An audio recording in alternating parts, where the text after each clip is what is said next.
দেশের রাজধানীতে এখনও অব্যাহত কৃষক আন্দোলন। কৃষকদের দাবি কেন্দ্রের 3 কৃষি আইন বাতিল না হওয়া পর্যন্ত চলবে এই আন্দোলন। কৃষক বিরোধী এই আইনের প্রতিবাদ শুধু দিল্লিই নয়, দেশের বিভিন্ন প্রান্তে ছড়িয়ে দিতে চাইছেন আন্দোলনরত কৃষকরা। এবার সেই উদ্দেশ্যেই বাংলায় এসেছেন দিল্লির কৃষক আন্দোলনের শীর্ষ নেতৃত্বরা। সারা বাংলায় একাধিক কর্মসূচি রয়েছে তাদের। আজ প্রথম পর্যায়ে কলকাতার প্রেস ক্লাবে একটি সাংবাদিক সম্মেলনের আয়োজন করা হয় সংযুক্ত কিষাণ মোর্চার তরফে। এরপরই ধর্মতলার গান্ধী মূর্তির পাদদেশ থেকে ট্রাক্টর ও নাঙ্গল নিয়ে একটি শোভাযাত্রা আয়োজিত হয়। বাংলার কৃষকদের নিয়ে এই মিছিল চলে মৌলালির রামলীলা ময়দান পর্যন্ত। সেখানে অনুষ্ঠিত কৃষক মজুর মহাপঞ্চায়েত থেকে রাজ্যের বিরোধী দল বিজেপির কৃষক বিরোধী ভূমিকার কথা তুলে ধরেন কৃষক আন্দোলনের শীর্ষ নেতৃত্বরা। আমরা দেশের 29টা রাজ্যে যাচ্ছি। বাংলা একটা রাজ্য, কালকে আমরা আসাম যাব, তারপরে আমরা তামিলনাড়ু যাব, সমস্ত রাজ্যে আমরা যাচ্ছি। বাংলায় বিজেপির বেশি ইচ্ছে ভোট জেতার, সেই জন্য বাংলার নাগরিককে আমরা বলতে এসেছি যে ভাই, বিজেপি যদি জেতে তাহলে দেশের মানুষের খাদ্য সুরক্ষা, কৃষকদের রোজগার সুরক্ষা সব কিছু ধ্বংস হয়ে যাবে। এই সরকার কোম্পানির হাতে বিক্রি হয়ে গেছে, কোম্পানির দ্বারা স্থাপিত সরকার। এই সরকারকে জিতিয়ে দিলে মানুষ হেরে ভূত হয়ে যাবে। ये जो सरकार है, मोदी सरकार है, ये डिक्टेटरशिप कर रही है। अब डेमोक्रेसी का पार्ट प्ले नहीं कर रही। डेमोक्रेसी आवाम की आवाज़ होती है, by the people, of the people, for the people. वो नहीं कर रही। हम 105 दिन के ऊपर हो चुके हैं आंदोलन करते हुए। जो 3 लॉ बनाए हैं हमारे फार्मिंग के अगेंस्ट हैं, उसमें ही हम आंदोलन कर रहे हैं। उसके अगेंस्ट ही हम यहाँ कलकत्ता में बीजेपी को कहने आए हैं, लोगों को भी बीजेपी को वोट ना दें। हमने उसका राज देखा हुआ, बंगाल ने उसका राज, वेस्ट बंगाल ने नहीं देखा हुआ। तो वो जब भी आएंगे आपको बर्बाद कर देंगे। हर स्टेट में जाकर मोदी जी कहते हैं भी हम इसको 1 नंबर का स्टेट बना देंगे, तो 0 स्टेट बनाकर छोड़ते हैं।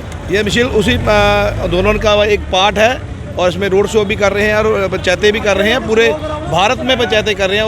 उसके पार्ट के अंदर ये एक पार्ट है, और उसको अवेयर करना चाहते हैं फार्मर्स को, सभी किसानों को भी अपनी आवाज़ देखें। ये ऐसा लॉ बन जाएगा जैसे अंग्रेज आए थे राज करने, व्यापार करने आए थे और राज करके चले गए।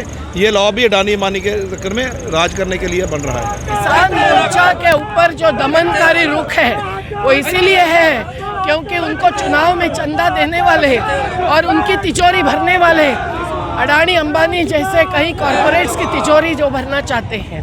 और किसानों को अगर वो एमएसपी कुछ लाख करोड़ रुपए में भी नहीं देना चाहते हैं, वो उनको बख्शेंगे जो उनको चुनाव में मदद करते हैं। और इसीलिए अन्न सुरक्षा, खेतीहर सब कुछ रोके में है। मजदूर को जीना हराम हुआ है क्योंकि श्रमिकों के कानूनों को इन्होंने वापस कर दिया है।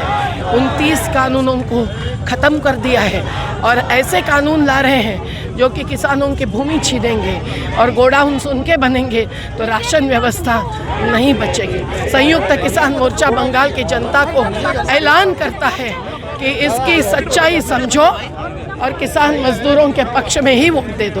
और बंगाल ने भी खिलाफत मूवमेंट हो या हर आज़ादी आंदोलन में अपना योगदान दिया है, तो आज की शहादत भी व्यर्थ नहीं जाएगी और वो बलिदान है। पर आज किसान हटने को तैयार नहीं है। हिंसक सरकार है और हमारे ऊपर झूठे हिंसा के आरोप और आरोप पत्र दाखिल कर रहे हैं। ये अब पूरा देश जान रहा है और इसीलिए ये दलीय राजनीति में गड़बड़ घोटाला करके जो अपनी सत्ता लाना चाहते हैं, उनको अपने विवेक का आधार लेकर जनता ने समझना चाहिए कि उनको सत्ता सौंपेंगे तो ज़मीन भी सौंपनी पड़ेगी, रोजगार भी सौंपना पड़ेगा, देश भी सौंपना पड़ेगा। কলকাতা থেকে শঙ্খ দাসের রিপোর্ট, আস্থা 24x7।